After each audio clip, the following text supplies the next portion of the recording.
What if growing old wasn't inevitable?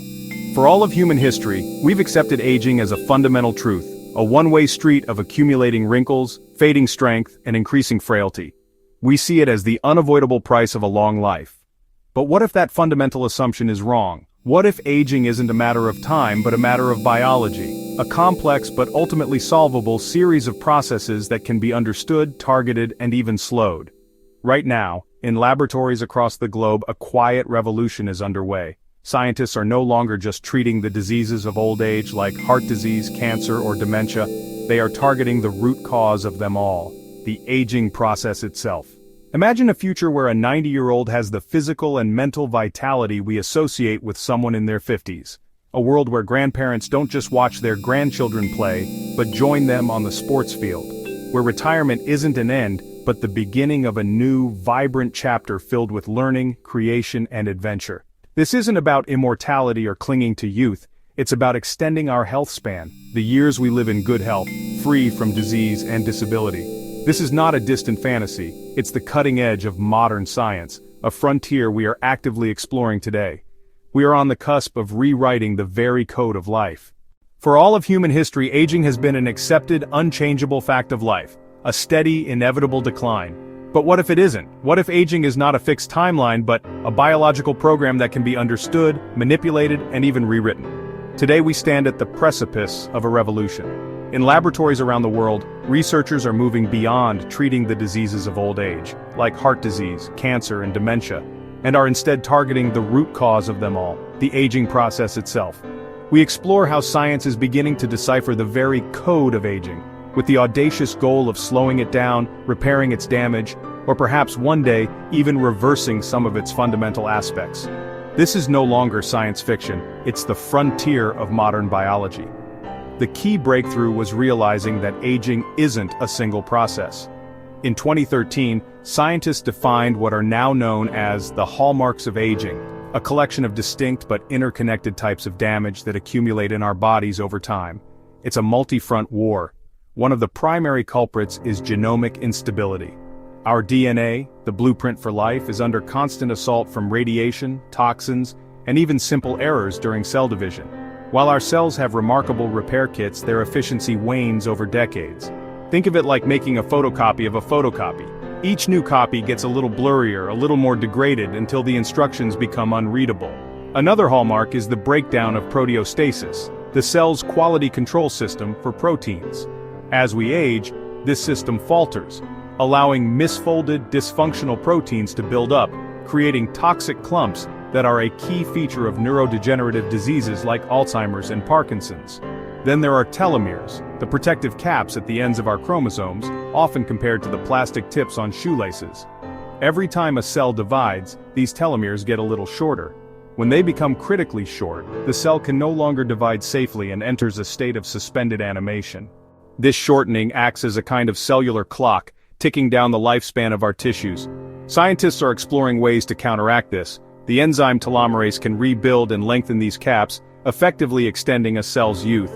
Early studies have shown promise, but it's a high-wire act. Uncontrolled telomerase activity is also a hallmark of cancer, so researchers must find a way to grant longevity without unleashing malignancy. When cells become too damaged or their telomeres too short, they should either self-destruct or be cleared away by the immune system. But sometimes they enter a zombie-like state called cellular senescence. They stop dividing but refuse to die. These senescent cells accumulate in our tissues as we age, secreting a cocktail of inflammatory molecules that damages healthy neighboring cells and creates a low-grade chronic inflammation throughout the body. This is where a new class of drugs called senolytics comes in. These revolutionary compounds are designed to selectively hunt down and eliminate these harmful zombie cells. In animal studies, clearing out senescent cells has had remarkable effects, rejuvenating tissues, improving organ function, and delaying the onset of age-related diseases. Human trials are now underway, holding the potential to treat not one disease, but many at their source. Perhaps the most astonishing frontier is epigenetic reprogramming. If DNA is the hardware of our cells, the epigenome is the software, a complex system of chemical tags that tells our genes when to turn on and off. As we age, this software gets corrupted. Youthful genes get silenced and others get switched on inappropriately, driving the aging process. Groundbreaking research pioneered by scientists like Shinya Yamanaka and advanced by labs like David Sinclair's at Harvard has shown that it's possible to reset this epigenetic software. Using specific factors, they can coax mature cells to revert to a more youthful state, effectively turning back their biological clock. In incredible experiments, researchers have restored youthful vision in old mice by reprogramming their retinal cells, but this power is immense and must be wielded carefully. Full reprogramming can create tumors. The challenge is partial reprogramming, winding the clock back just enough to restore youthful function without losing cell identity. It's a delicate balance between rejuvenation and chaos. To find the secrets to a long and healthy life, some scientists are looking to nature's own champions of longevity. They study animals that live far longer than we do, searching for the genetic tricks we might one day borrow. The bowhead whale can live for over 200 years, possessing superior DNA repair mechanisms that make it highly resistant to cancer. The naked mole rat, a creature that can live for over 30 years, an eternity for a rodent, shows negligible signs of aging and has unique proteins that prevent clumping. And then there's the Turritopsis dohrnii, the so-called immortal jellyfish, which can, when stressed, revert its cells back to their earliest stage, a polyp, and begin its life cycle anew. By decoding their biology, we may uncover novel pathways for human therapies. While these high-tech approaches evolve, we shouldn't forget the powerful interventions available to us right now. Lifestyle matters profoundly, and science is now showing us why. These aren't just healthy habits, they are direct biological signals that influence our aging pathways. Exercise, particularly high-intensity training, boosts our mitochondria, the power plants of our cells, and stimulates autophagy, our body's cellular cleanup crew. Diets that involve caloric restriction or intermittent fasting have been shown to activate powerful longevity pathways, like sirtuins and AMPK, which tell the body to hunker down and focus on repair and survival. And quality sleep is critical for clearing out metabolic waste from the brain and allowing the body to perform its nightly repairs. These choices are our first line of defense in the fight for a longer, healthier life. The ultimate goal is to translate this knowledge into safe, accessible therapies. To that end, major clinical trials are underway, testing repurposed drugs for their anti-aging potential. The TAME trial, or Targeting Aging with Metformin, is a landmark study. Metformin, a safe and widely used diabetes drug, has been observed to correlate with a lower incidence of cancer and cognitive decline. This trial aims to prove that the drug can delay the onset of multiple age-related diseases at once, effectively treating aging as a single condition. Another promising candidate is rapamycin, a compound that robustly extends lifespan in every species it's been tested on, from yeast to mice. It works by inhibiting a key cellular growth pathway called mTOR. While it has side effects, researchers are working on safer derivatives, hoping to capture its benefits for human health span. This incredible scientific progress forces us to confront profound ethical questions. Extending life is one thing, but ensuring that extension is equitable and meaningful is another. Who will have access to these potentially expensive therapies?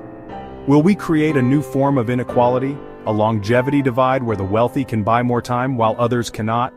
And what would a world with significantly longer lifespans look like? How would it impact our social structures, our careers, our environment, and our very definition of a complete life? As one bioethicist puts it, our technological capacity to intervene in biology is rapidly outpacing our wisdom to deploy it. These are not just questions for scientists, they are questions for all of us. As we unlock the secrets to a longer life, we must also decide what kind of future we want to build with that extra time. The quest to slow aging is not just a scientific challenge, it is a human one.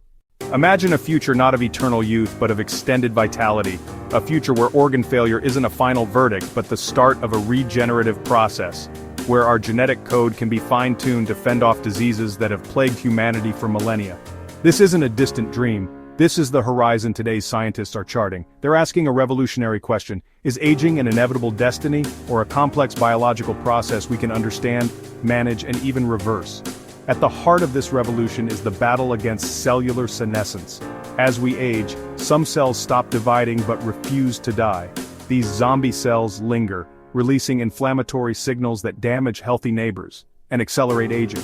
Researchers are developing senolytics, drugs designed to selectively hunt down and eliminate these cells.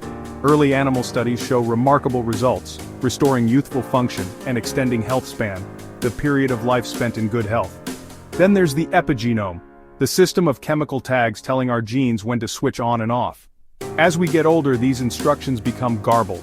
Scientists have developed epigenetic clocks that measure our true biological age, which can differ from the candles on our cake.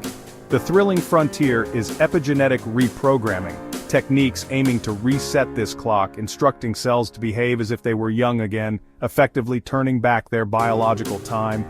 These breakthroughs, from gene editing with CRISPR to rebuilding the protective telomere caps on our chromosomes, are no longer theoretical. But as we stand on this cusp, we must confront profound questions. Who will access these treatments? Will they create a new chasm between the bio-enhanced and the rest of society? How would our world adapt to a population where being a healthy centenarian is the new normal? What would it mean for careers, retirement, and our families? These are not just scientific questions, they are deeply human ones.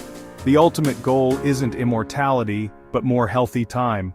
More time to learn, to create, to love, more vibrant years to spend with the people who matter most. The science is pushing the boundaries of what's possible. Now the conversation must include all of us. So we ask you again, with this future in mind, what would you do with decades more healthy years? How would you spend that precious gift? Share your thoughts in the comments.